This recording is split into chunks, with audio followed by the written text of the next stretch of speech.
Okay, we are live. Good morning, everyone. Today's session is going to be really helpful, and it's led by Dr. Reema from Apollo Cradle and Children's Hospital. She is going to talk about World Thalassemia Day. So stick around until the end and ask us questions if you have any. Let's not keep you waiting any longer. Doctor, you have the stage. Yeah, good morning, everyone. So I welcome you all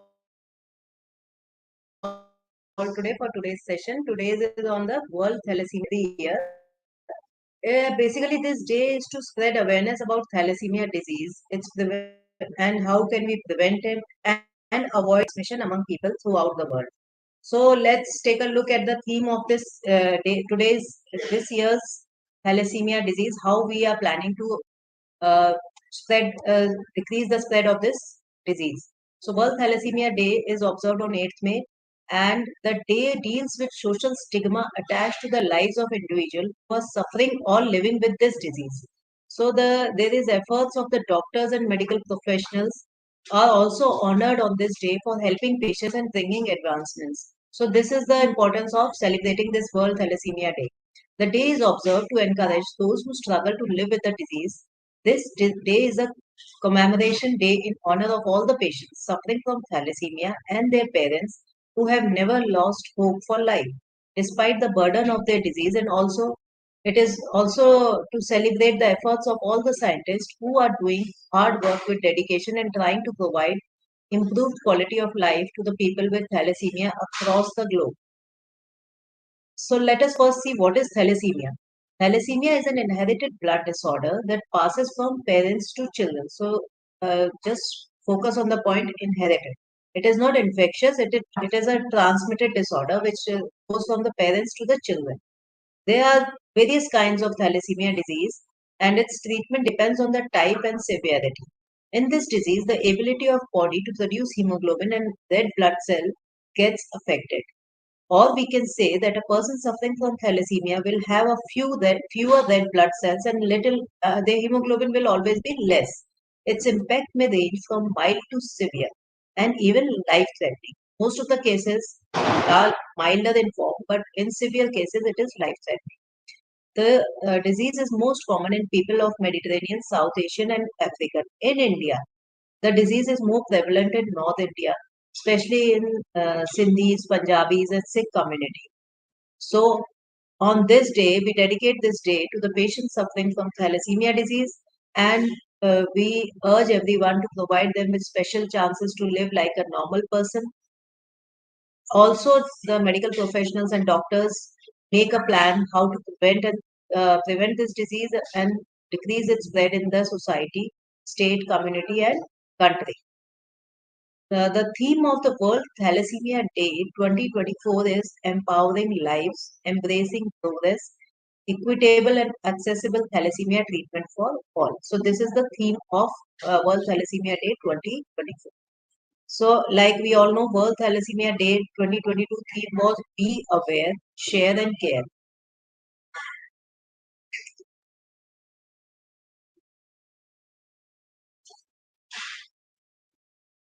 So, any questions about this? Now, let us see what is the burden of thalassemia in India. Everybody understood what is thalassemia. So once again, I would like to tell has many variants, and it causes some structural abnormality in the formation of hemoglobin. India has a huge burden with estimated 1 lakh patients with beta thalassemia syndrome and around 1,50,000 patients with sickle cell disease. But few among them are optimally managed, and nowadays allogenic stem cell transplant is also an option, but it is very unaffordable.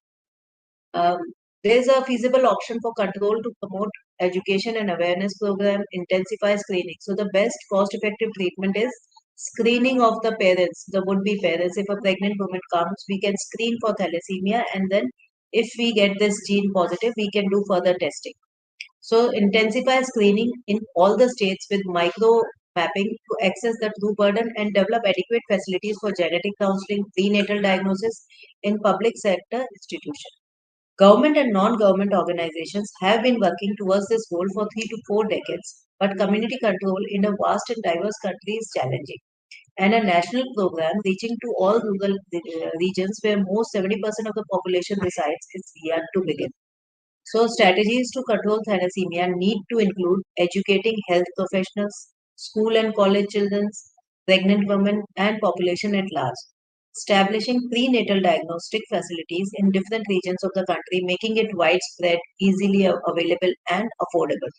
Setting up greater number of daycare centers for managing existing patients of thalassemia. Developing cost-effective facilities for stem cell transplant. This disorder is a, again we come back to the disease part. The inherited disorder of hemoglobin is a single gene disorder which is autosomal recessive. Autosomal recessive means if both the parents have the genes, then only it will be the disease will come in the children. And otherwise, if only single parent has this gene, then it is minor. The disease is called thalassemia minor. Beta thalassemia major. The majority of babies are born in middle and low income countries. So, what is the burden in India? I already told you that we have 1 lakh. Uh, the beta thalassemia and sickle cell disorders pose a significant health burden to India. The average prevalence of beta thalassemia carriers is 3 to 4%, which translates into 35 to 45 million carriers in our multi-ethnic country. Um, so out of 1.2 billion people, at around 35 to 45 million people are carriers, and so the burden is huge. And around 8% of the tribal group also carry this. The micro mapping shows that there are different districts of Maharashtra, Gujarat also have high density of beta thalassemia babies.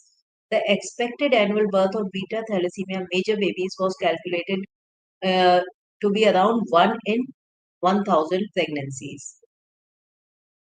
Estimates indicate that there would be around 1 lakh patients with beta thalassemia syndrome and around 1 lakh 50,000 of sickle cell, as we have discussed previously. So, creating awareness is the key to successful control. Since last 30-40 years, different institutions in India as well as social organizations like Rotary Club, Lions Club, various NGOs and thalassemia parents, patient societies have been conducting education and awareness programs. Yet awareness about beta thalassemia among pregnant women in 6 states is very less. A knowledge, attitude and practice study, CAPS, knowledge attitude undertaken among a medium to low socioeconomic and educational background targeted population showed that the awareness is very low. Uh, so, firstly, we have to generate awareness. The impact of screening program. Identification of carriers is important, but screening should be voluntary, where the participant makes an informed choice, and once they undergo screening, the next step should be counseling.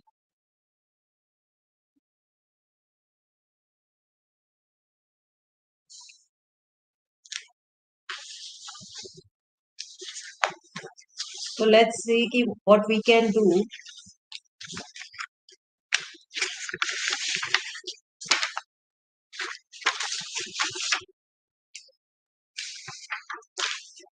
Prenatal screening can aid in identifying the condition of thalassemia at the fetal stage, and its awareness among local people play a pivotal role in controlling thalassemia numbers. World Thalassemia Day can be one of the important opportunities. On this day, like we said, we try to generate awareness among the normal population about the disease, about and tell them how it can be prevented by a simple screening test. So, World Thalassemia Day can be one of the opportunistic platform where several private and government organizations carry out public education and healthcare campaigns for pregnant women, including genetic testing, counseling, and prenatal diagnosis. In addition, on this day, policymakers might plan to implement few strategic policies for thalassemia victims, including free blood donations and transfusion, and also financial assistance. So let us see some small glimpse about the history of World Thalassemia Day, how it came into being.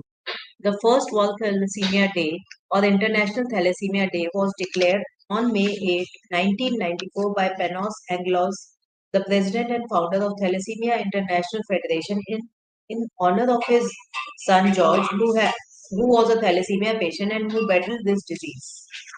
So, in honor of this, his father started the Thalassemia Foundation, and uh, from then onwards, 8th May is celebrated as the World Thalassemia Day.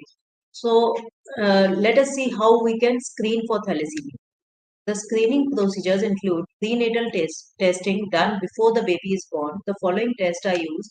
Firstly, there is a very simple test which is called hemoglobin electrophoresis, which we can do of every patient and see whether the patient itself is a carrier or not. So, every pregnant female or non-pregnant females also should be tested for the hemoglobin electrophoresis, which will give us the idea whether the patient is a thalassemia or not. Then, if the patient turns out to be thalassemia, patient with major or minor, major is already established till the child is 6 years or so. So, by the time they reach to us, they are already diagnosed.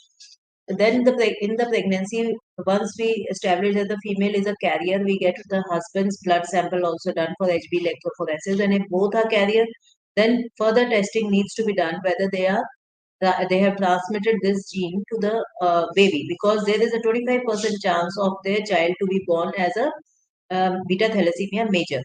So, chorionic villus sampling is advised between 11 to 14th weeks of pregnancy, in which a small sample of the placental tissue is taken with a fine needle, and then a DNA analysis is done for the genetic mapping and seen whether the baby is carrying beta thalassemia mutation or not.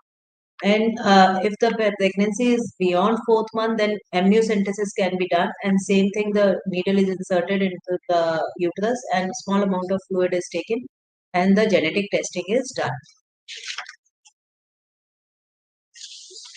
So, prevention of thalassemia. Although thalassemia cannot be prevented, only the following measures can reduce the risk of having thalassemia in newborns, like parent genetic testing. Like I already told, that both the parents, any pregnant woman or planning for pregnancy, should be screened for thalassemia. Prenatal testing by chorionic villus sampling and amniocentesis. Then pre-implantation genetic diagnosis can also be done during IVF. And then most important is public awareness and education about thalassemia. So on May 8, 2024, which is the International Thalassemia Day, the theme, like I told before, is empowering lives, embracing progress, and equitable and accessible thalassemia treatment for all. So, with an estimated 100 million people worldwide carrying the gene responsible for thalassemia and more than 300,000 babies born annually with severe form of disease, not carriers, but severe form of disease, uh, International Thalassemia Day is a powerful call to raise awareness about this condition and its impact while celebrating the solidarity and resilient thalassemia community worldwide. Our focus is unambiguous to ensure all individuals with thalassemia, no matter their location or economic circumstances, that they receive access to accurate diagnosis and current treatment, future treatment, and all round care.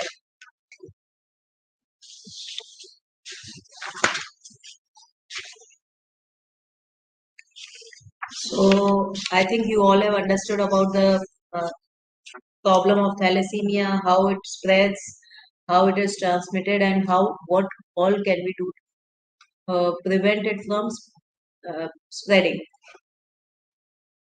As it is, any questions?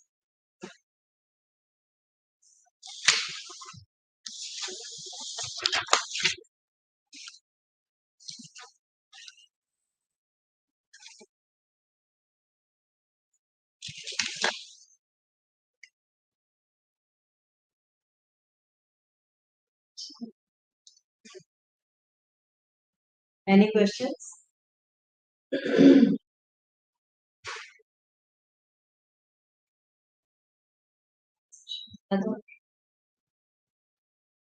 So I think there are no questions. I can't see any question coming up. So thank you all for patient hearing. I would like to end it now.